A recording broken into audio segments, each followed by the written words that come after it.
Welcome to Найт-Вейл, the novel. That's right, hold up, we have huge news. Our novel, Welcome to Найт-Вейл, is now available for pre-order. It's coming out in October of this year on hardcover and ebook, but you can pre-order your copy right now from your favorite bookseller. Is it Amazon? Is it Barnes & Noble? iBooks? Books A Million? Your favorite indie? I don't know. I'm not you, but I do know that you can and should pre-order this book. It is a full-length Найт-Вейл story you have never heard before. There will also be a spectacular audiobook production of the Welcome to Найт-Вейл novel, narrated by the one, the only, I think there's only one of him, Cecil Baldwin, coming in October in CD and digital formats. Tomorrow, oh that's right, we're not done with the news. Tomorrow we are going to be revealing the cover for the book. So, if you pre-order today, you'll notice the page will be a little sparse, but as of tomorrow, the cover and plot info will be up for you to speculate about for months. Make sure to follow us on Facebook, Twitter, go to welcometonightvale.com, sign up for our email newsletter, get the first possible look at the cover tomorrow. That is March 16th at noon. We also have information about our first book-related event. Jeffrey and I will be taking the stage at BookCon in New York City on May 30th for a discussion of the book with Proverb Lady Meg Bashwiner and an exclusive reading from the book by, you guessed it, Cecil Baldwin. For more information and to purchase tickets, you can go to thebookcon.com/Найт-Вейл. Over on our YouTube channel, youtube.com/Welcome to Найт-Вейл, we currently have a behind-the-scenes video of our last live show, The Librarian. So go check that out, and of course you can get a recording of it with a full cast and live music on iTunes or at nightvale.bandcamp.com in just 10 days. Hey, we are starting our biggest tour ever, which will start in Philadelphia and then go to almost every major city in the US. It is 46 shows this tour. It will have a brand new script, live music, a bunch of guest stars. Lots of the shows have sold out. Even more of the shows are very close to selling out. So welcome to nightvale.com for the schedule and to buy tickets. And on that same website, we have a store up right now. Bowling shirts from the Desert Flower Bowling Alley and Arcade Fun Complex. Yes. Also, the last remaining of our previous year's touring posters, available online until we run out, and then they are gone forever. Welcome to nightvale.com and click on store. Hey, if you like what we do here with this show and you want to help us, won't somebody help us, then please consider signing up for a small monthly donation. We really do depend on all of you. Those who donate a little more get a special personal audio thank you from Cecil himself. Go to welcometonightvale.com, click on donate to do that thing. Remember, pre-order the book now, and the book cover comes out tomorrow. I usually end this by saying, hey, thanks, and today is the usual, so, hey, thanks. Don't judge a book by its cover. Judge it by the harmful messages it contains. Welcome to Найт-Вейл.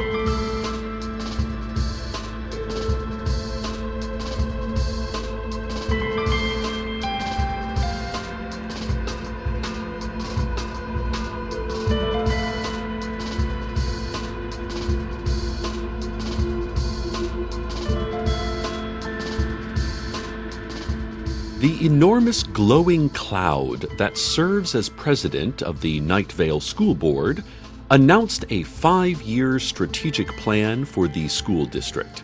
The plan, put together over the past year by the 12-member board, lays out new curriculum goals, organizational restructuring, and a comprehensive outline for eternal penitence before the mighty glow cloud.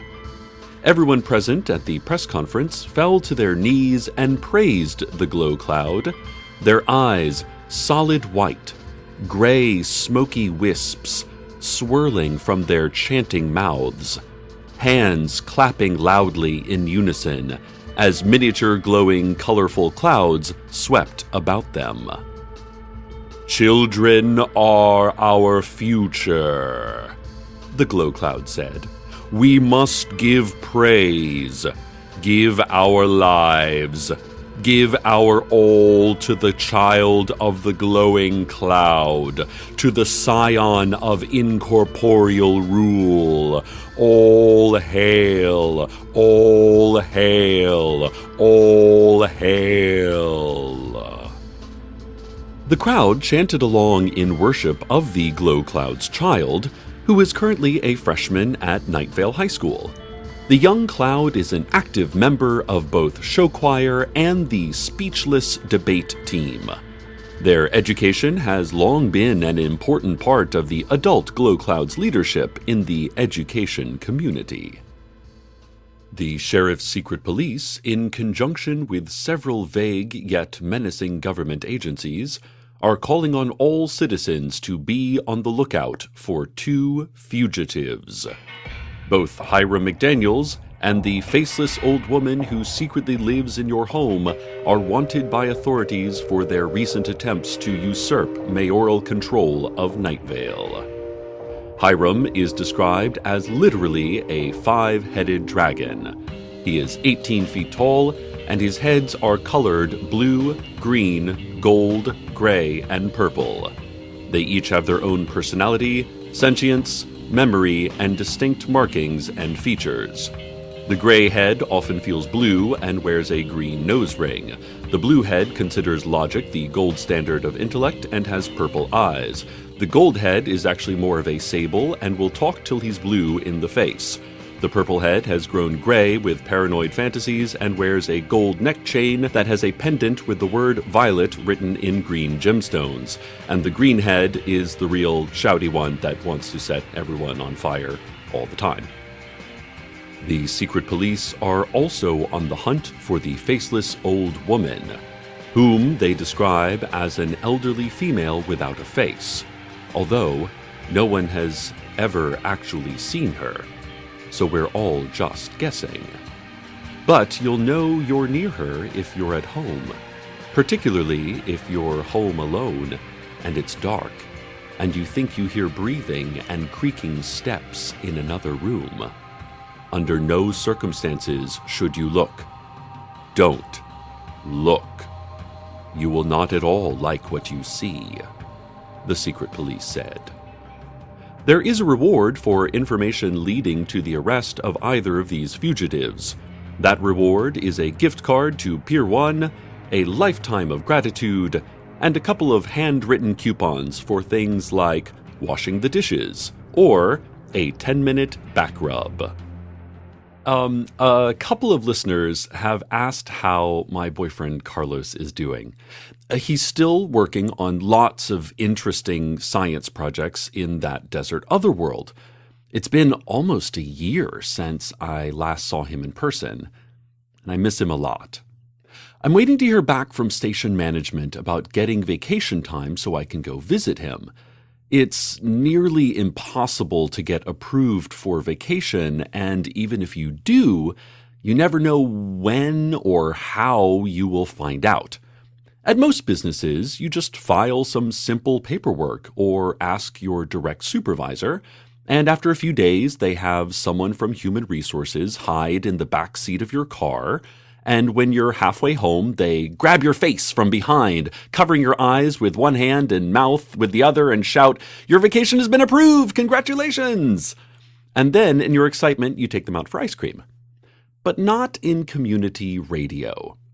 You can wait weeks or months to hear back. In the meantime, though, I've been taking up watercolors again. And I did something I've never done for anyone else I've ever been with. I painted a picture of Carlos. He's in profile, looking across his desert otherworld. He's wearing his Karl Lagerfeld-designed lab coat, and there's a car-sized Bichon Frise atop a dune behind him. And it might be the best painting I've ever made. I had long given up this old hobby, and lately I've grown so, I don't know, out of touch, lost, disconnected. I just needed something to occupy my time. Anyway, I hung it above my desk, near the window, and I tell you, it really gets me through the days, seeing my pastel Carlos in his brush-swept otherworld paradise. Let's take a look now at the community calendar. Thursday night, Dark Owl Records will be holding an open mic for anyone who promises not to play any music, perform any poetry or comedy, or produce any kind of art at all. Dark Owl owner Michelle Wynn says she hopes to not have to listen to or see any more art for as long as she lives, which she is sure will be for a really long time. It's taking forever, this life, Wynn said before inserting an AOL free internet for 30 days disc into her antique CD player. This is the only thing I can listen to anymore, Wynn added. Friday morning, the Society for a Blood Space War will be traveling back in time and eliminating several future enemies before they gain training and grow powerful. According to the group's press kit, Friday is the official day of the event, but since they'll be traveling back in time, it's kind of moot because they've already done it. It's just that they recently hired a new PR manager, and he's being all like, you can't announce an event without a date. Anyway, they'll have preemptively assassinated all future enemy leaders by Friday morning. Well, this certainly explains the people in spacesuits who broke into our break room here at the station last week and started a laser knife battle with two folks from finance and our new intern, Hannah Ref, who, it turns out, had some pretty sick laser knife fighting skills. The finance folks went down easy, but Hannah managed to fight two of her attackers off before the three remaining intruders grabbed her and jumped en sacrificial mass into the temporary black hole they had created near the coffee maker, thus ending Hannah's future reign of space terror. To the family of intern Hannah, she was a very good intern, very focused, and always a friendly presence here in the office. She was also a future warlord in the Blood Space War, but you couldn't have known that. Only Hannah could have. She will be missed. Where was I? Oh. Saturday afternoon on the Great Lawn is the Ennui Fair, sponsored by the Last Bank of Найт-Вейл. There will be some pouty clowns, indifferent to simplistic balloon shapes of dogs. There will be local merchants and artisans standing hopelessly in small lots, where they should be setting up booths to showcase their wares, but can't bring themselves to do so because they've lost the thread, not just of the fair, but of their careers and lives. Organizers say they expect cold rain that day, so you should... and then their press release just trails off. Sunday, all day, is the first annual Ultimate Frisbee Tournament at the softball and field hockey grounds, which were discovered last fall by archaeologists over near the Olive Garden in the Problematic Birds District. The archaeologists determined this ancient site was built over 4 years ago by natives of this town who enjoyed outdoor activities like amateur softball and field hockey. Tuesday afternoon is a pretty decent classic rock song. It has just been reported to me that the Найт-Вейл PTA is upset about the strategic plan created by the Найт-Вейл School Board. Gordon Moreno, president of the PTA, issued a statement criticizing the school board for not consulting parents and teachers when crafting these changes. Joined by Treasurer Diane Creighton, whose son Josh is a 9th grader at NVHS, and Secretary Steve Carlsberg, whose stepdaughter Janice is in 2nd grade, Moreno said the school board once again showed its lack of care for parental input into the education and development of its students. Parents' voices must be heard, Moreno shouted from atop the statue of immortal film actor Lee Marvin. Sitting on Marvin's shoulders, legs dangling like a denim-wrapped flesh scarf from the bronze sculpture's muscular neck, Moreno called for more transparency in education planning. Moreno then clenched his teeth and lips and eyes as he kicked his legs back and forth in a groaning, full-body tantrum. Let's take a look at financial news. 2,921 is a number. which is up from many other numbers, definitely up, so you should get really excited. Or perhaps really upset over this. Also, the following words: prime, debt, capital, offering, and portfolio. Write those down and learn what they mean. Do not remember anything that you learned, but seek the memory of what you learned in dreams. Here's another number: 9.8 billion. That's a very large number, one of the largest numbers. Loosen your jaw and breathe in slowly through your nose when you hear a number like that. 9.8 billion. That's billion with 2 L's. Billion. Wow. This has been Financial News. John Peters, the farmer, called today to say he noticed that Frank Chen has returned to town. Some of you recall that Frank went missing a while back, and a little over 2 years ago his body was found by 4 kids who followed a railroad track. Chen's body was covered in extensive claw marks and burns, most likely caused, according to the coroner's report, by a large dragon. Anyway, John said he's seen Frank driving around town in his pickup truck doing some freelance construction work with a focus on carpentry and restoration, just like he always did when he was alive. John said Frank looks good.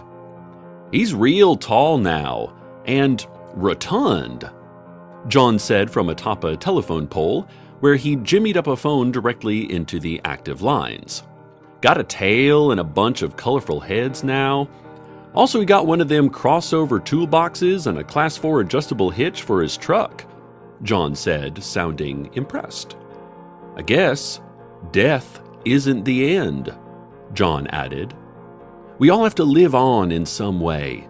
Maybe it's in the legacy we leave, or the memories other people keep of us, or the feeling they have when they hear our names, or a stolen identity taken by someone still alive, or just actual, physical immortality. It's all a shame, whatever it is. Such a damn shame everything is, I tell you.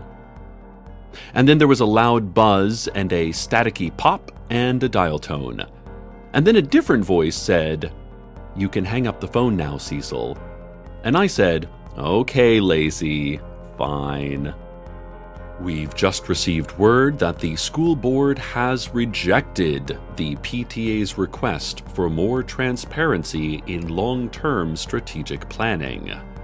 The president of the school board, an enormous glowing cloud, cited School District Code 25.3b-2, which states, All hail the mighty glow cloud. You are weak, you are nothing.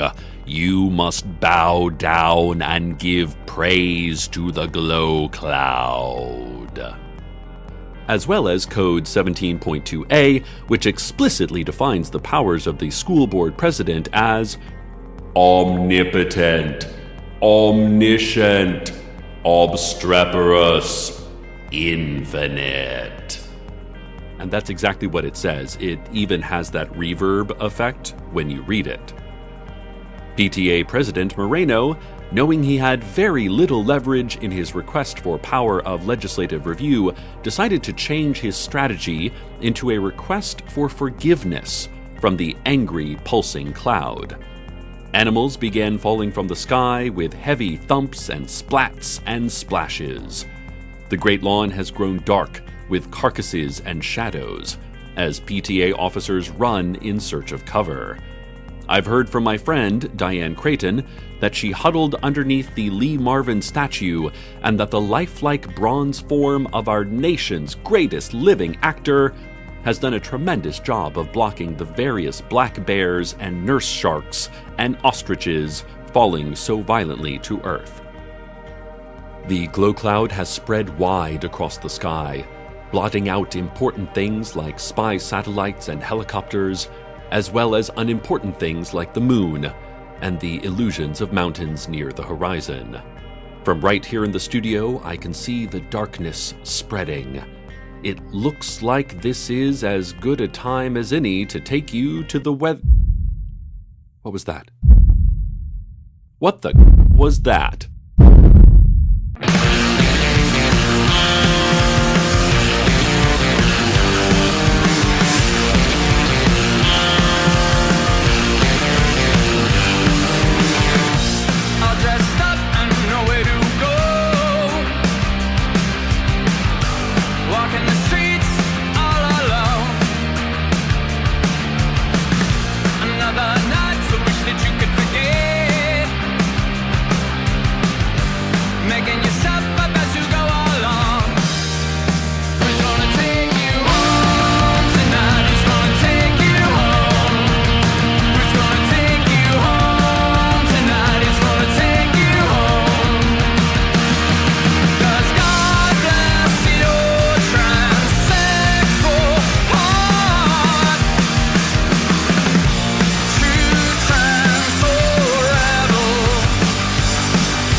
The school board and the PTA have reached a compromise.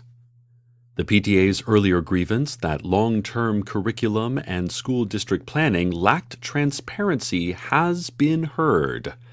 And while the Glow Cloud and the school board could not offer complete openness and inclusion in all school district decisions for the PTA, they could offer to stop dropping dead animals on everyone if the PTA never mentioned transparency or questioned authority again. PTA President Moreno agreed to these terms, panting, "Yeah, oh yeah, sure, never again. Please, just let us be. Please." Then he breathlessly repeated, "All hail, all hail, all hail," as thick residue of some fallen beast dripped slowly off his swollen face and onto his torn shirt. Diane Creighton, safe beneath the Lee Marvin statue, asked, "Perhaps a PTA liaison on the school board would be—" But Moreno jumped in, "No liaison. We're fine, Diane. We must give praise." And Diane didn't say a word, but she said a lot. Moreno did not acknowledge the look in Diane's eyes. Steve Carlsberg then added, "No, I don't know. It doesn't matter. I'm sure he added something." Steve always does. I hope you are all safe, dear listeners. I hope you are all okay. I know I am safe. Sadly, though, I am not okay. The falling animal carcasses collapsed a small section of the outer wall around our radio station. No one was injured, but it was the wall where my desk was. My new painting. I had spent so long on it. I mean, I can replace it, but it's just that. It's just that it brought me such happiness, such a reason to get up, such little joys. Like, it's not hard to find images of Carlos. We have science with its phones and screens and psychic projections but that picture, it was art. Creation. Destroyed. I mean, I can paint another. I can just paint another. It'll be fine. Just an excuse to do some fun painting. I'm glad we're all okay. Diane's okay. Even Steve, I'm glad he's okay too. I can just paint. It's fine. Yep. Everything's fine. Stay tuned next for the quiz show. Ask me another, but I'll never talk. You fiend, I'll never talk. It's our most popular new program. And as always, good night, Найт-Вейл. Good night.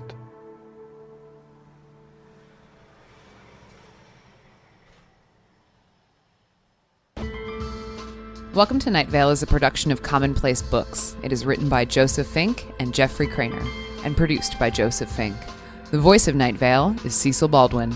Original music by Disparition. All of it can be found at disparition.info or at disparition.bandcamp.com. This episode's weather was True Trans Soul Rebel by Against Me. Find out more at againstme.net. Comments, questions, email us at info@welcometonightvale.com or follow us on Twitter at Найт-Вейл Radio. Check out welcometonightvale.com for more information on this show, as well as all sorts of cool Найт-Вейл stuff you can own. And while you're there, consider clicking the donate link. That'd be cool of you. Today's proverb: don't bring a gun to a knife fight. Don't bring a knife to a knife fight either. Stop going to knife fights altogether. What's your deal with knife fights?